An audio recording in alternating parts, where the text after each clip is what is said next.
Hey, Smarty Pants. If you need to boost your credit score fast without spending a lot of money, this video is for you. Because a great credit score will save you thousands. If you needed to finance $30,000 worth of a car and you had a great credit score, you may pay about $6,200 in interest over 5 years.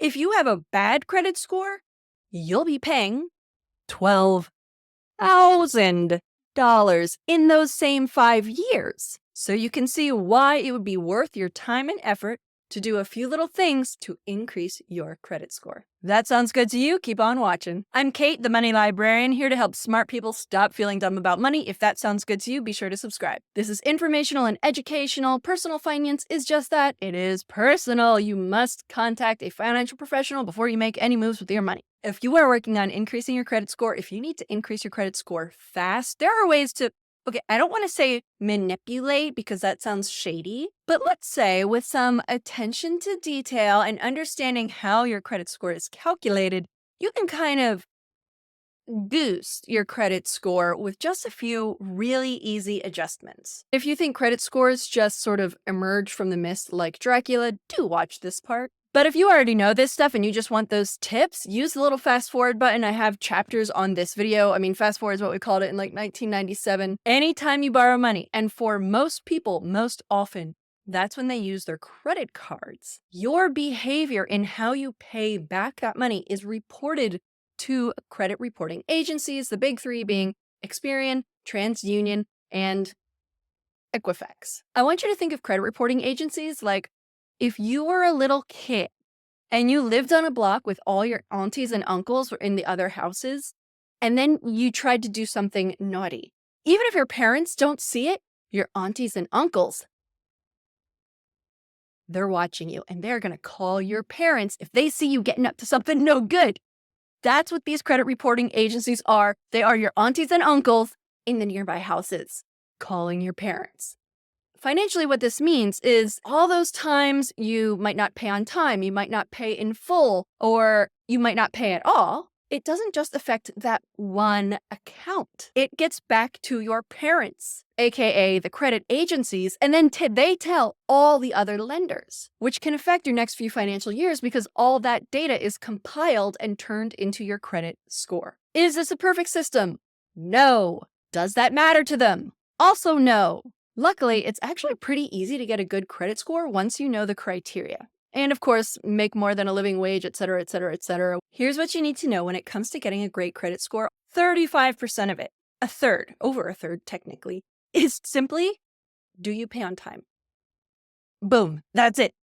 Do you pay on time? Do that, and 1/3 of your credit score is gonna look beautiful. Now, I know this is much easier to say than do. It's like, oh, to get healthy, all you have to do is eat right and exercise, but God also created pizza and ice cream and, chocolate and Netflix, so why would I want to eat salads and go to the gym?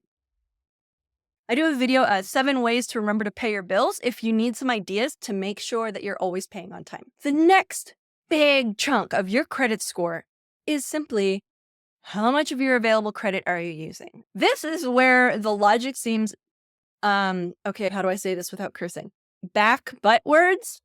Nah. This is where it seemed back butt words.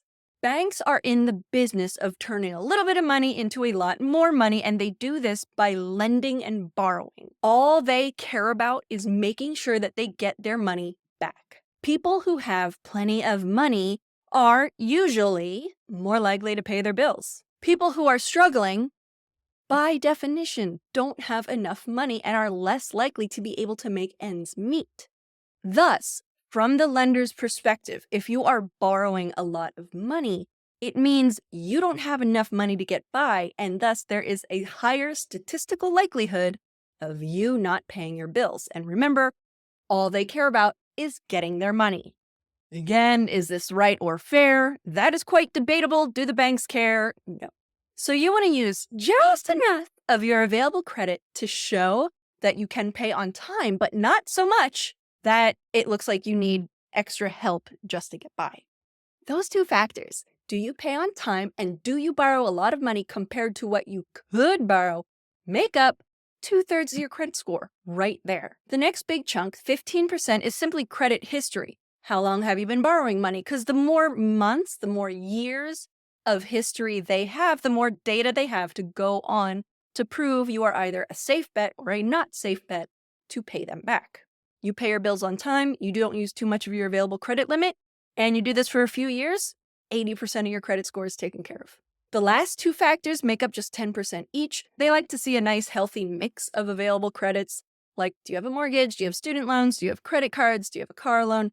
It's just more data for them to go on. The last 10% is whether or not you're looking to get money. If there have been a lot of hard inquiries, which are official requests to find out your credit history or your credit report. If you're suddenly looking to open up like a whole bunch of credit cards, that's going to raise some red flags. Why does this person need a lot of money all of a sudden? That looks bad.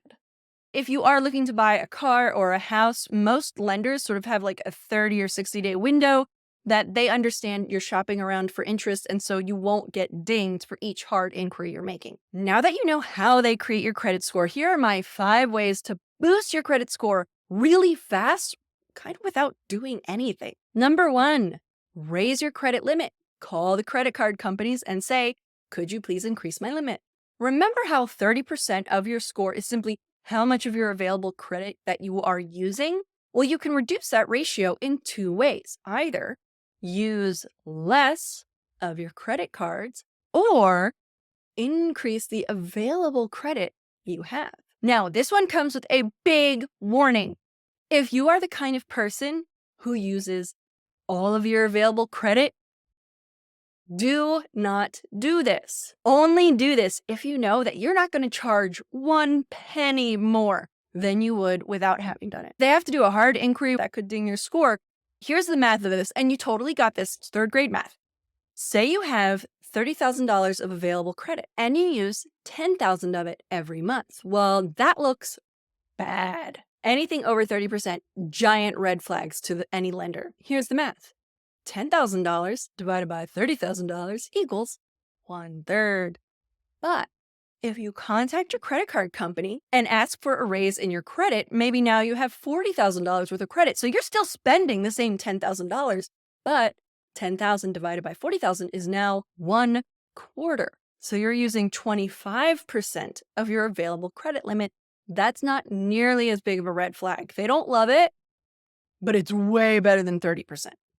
I say they don't love it because, again, they love to lend money to people who obviously don't need to borrow money, and this is still showing you using 1/4 of your available credit limit, which brings me to my second way to increase your credit score fast. Give this a thumbs up so the algorithm gods show it to more people. The second way, pay most of your balance before the statement closing date to reduce that credit usage. Ideally, get the statement balance to less than 10% of your available credit. And I want to clarify some terms here. The way your credit card works is when you buy stuff and you swipe your card, it's the card company that's actually paying for the thing. Once a month, they kind of close it out, take a snapshot of everything you bought in the past 30, 31 days, and send you that bill. The date that they chose to separate out your purchases and take that snapshot is called your statement date. The due date is when you have to pay by. What they send to the credit reporting agencies, the aforementioned aunts and uncles that live on your block,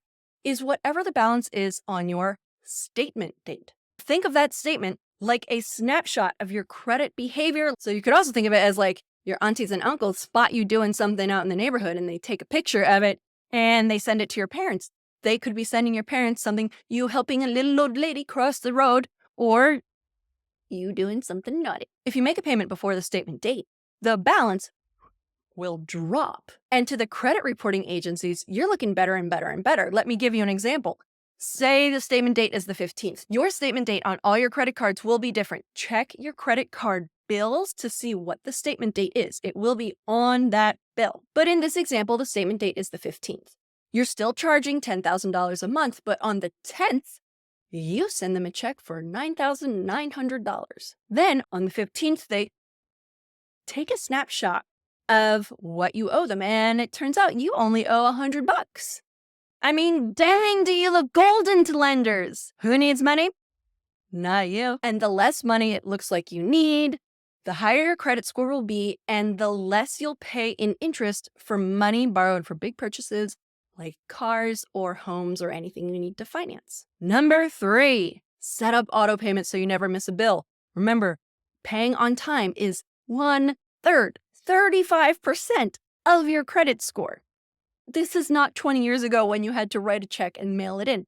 Like, you have auto pay. You can literally just pick up your phone, boop, boop, boop, boop, boop, set up auto pay on your card. Only if you're not going to overdraft, and you got to watch out. Overdrafts are nasty. If you know you won't be able to pay the statement balance, then hopefully you can have it set up to at least pay the minimum so that 35% chunk of your credit history or of your credit score is always going to look beautiful. And this can work in tandem with tip 2 of paying before the statement date. If you know you won't overdraft, set it up to pay the statement balance. This way, you'll never pay interest or fees on your credit card. 4th, most of us have a few credit cards, and the more credit cards you have, the easier it is to get into credit card debt because it's just so hard to know how much you're spending when it's spread across a few different cards. What you do, I want you to take one of those cards and think about the different recurring expenses you have, especially things like streaming services. If you have a streaming service that's less than $10 or $15 a month, I want you to auto pay that one streaming service using that one card and then have that card set up to auto pay from your bank account. Again, only if you're not going to overdraft. Then you're going to put that card in a drawer. It's important that you not use that card for anything else. You're going to wipe it from Amazon or any other app that you have it automatically saved to. So that is the only thing that card does. Every month, you pay $7 for whatever streaming service, and then that automatically pays from your bank. Now you're going to be showing that you're not using very much of your available credit, and you are always paying on time. Boom, boom, boom. Fireworks, your credit score is going to be amazing. I mean, you basically look like a rock star. If rock stars were well known for strong finances, they've gotten themselves into trouble over the years. Whatever, you're going to look amazing. If you're looking for some fast, easy tips to save more, reduce financial stress, and just take control over your money, be sure to check the description for my 24 easy money moves.